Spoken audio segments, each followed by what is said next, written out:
तो आज हम पढ़ने जा रहे हैं मनुष्यों में ऑक्सीजन तथा कार्बन डाइऑक्साइड का परिवहन कैसे होता है। ये कक्षा 10 विज्ञान का प्रश्न है और बोर्ड की दृष्टि से अति महत्वपूर्ण है। तो देखिए उत्तर है, आंसर है ऑक्सीजन का परिवहन, ट्रांसपोर्ट ऑफ ऑक्सीजन। फेफड़ों की वायु कुपिकाओं से ऑक्सीजन विसरण द्वारा रक्त केशिकाओं में पहुंचकर रक्त के हीमोग्लोबिन से क्रिया करके ऑक्सी हीमोग्लोबिन का निर्माण करती है। अस्थायी ऑक्सी हीमोग्लोबिन कोशिकाओं या ऊतकों में पहुंचकर ऑक्सीजन को मुक्त कर देता है। देखिए रिएक्शन विधि है Hb4 यानी कि हीमोग्लोबिन प्लस 4O2 और ऑक्सी हीमोग्लोबिन बनता है। फिर आगे ऊतकों से CO2 का परिवहन, कोशिकीय श्वसन के फलस्वरूप उत्पन्न CO2 ऊतक कोशिकाओं से विसरित होकर ऊतकीय द्रव में पहुंचकर रक्त केशिकाओं में विसरित होती है। रुधिर CO2 को निम्नलिखित रूप में फेफड़ों तक पहुंचाता है। पहला, कार्बनिक अम्ल के रूप में लगभग 5 से 10% CO2 रक्त प्लाज्मा के जल में घुलकर कार्बनिक अम्ल बनाती है।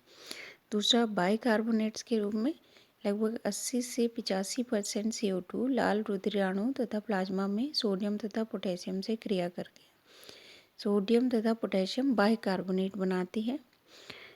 तीसरा है कार्बोक्सी हीमोग्लोबिन, लगभग 10% CO2 लाल रुधिराणु के हीमोग्लोबिन से क्रिया करके कार्बोक्सी हीमोग्लोबिन बनाती है। श्वसन सतह पर उपस्थित यौगिक CO2 को मुक्त कर देते हैं। मुक्त CO2 विसरण द्वारा कुपिकाओं की वायु में पहुंचकर निष्कासित हो जाती है। ये कुपिकाएं वही फेफड़े वाली कुपिकाएं हैं।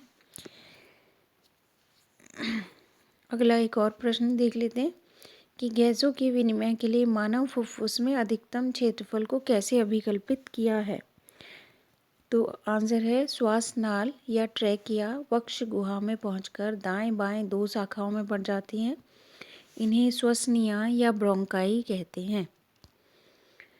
फेफड़ों में पहुंचकर प्रत्येक श्वसनी बार बार विभाजित और पुनः विभाजित होकर श्वसनिकाओं में बढ़ती है।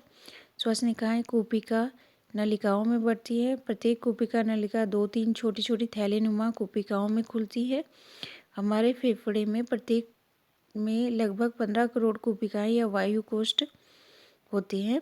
दोनों फेफड़ों का सतह धरातल द्वारा जिसके द्वारा गैसों का आदान प्रदान होता है लगभग 50 से 100 वर्ग मीटर होता है। इस प्रकार हमारे फेफड़े गैसों के अधिकतम आदान प्रदान के लिए उपयोजित होते हैं। जैसे हमने बताया कि श्वासनाल जो है वो वक्ष गुहा में पहुंचकर दाएं और बाएं शाखाओं में बढ़ जाती है और इन्हें श्वासनिया या ब्रोंकाई कहते हैं। फेफड़ों में पहुंचकर प्रत्येक श्वसनी बार बार विभाजित होती है। इस तरीके से ब्रांचिंग हो जाती है इनकी,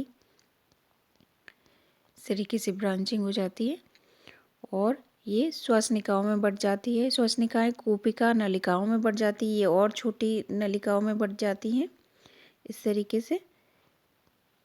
और प्रत्येक कुपिका 2-3 छोटी थैलीनुमा कुपिकाओं में खुलती है। तो थैलीनुमा कुपिकाएं इस प्रकार से छोटी छोटी इनमें खुलती है।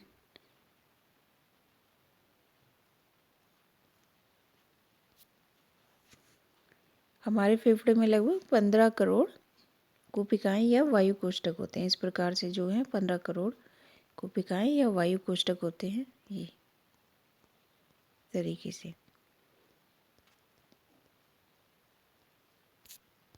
तो आई होप आपको ये वीडियो समझ आया होगा।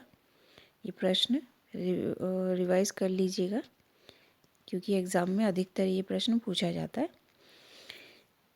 Thanks for watching.